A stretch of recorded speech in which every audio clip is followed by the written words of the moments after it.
Đâu có gì đâu.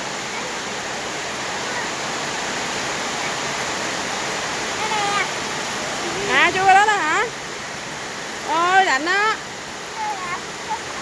Chỗ nước chảy bự bự kìa. Đi vô đi vô đi vô. Rồi gắn này không nè. Nè cho bác. Cho con lỗ tai heo á. Cho con cái tai heo á. Ừ. Rồi ăn đi. Xích vô đôi men xíu rồi ở đó mưa ướt lạnh bây giờ.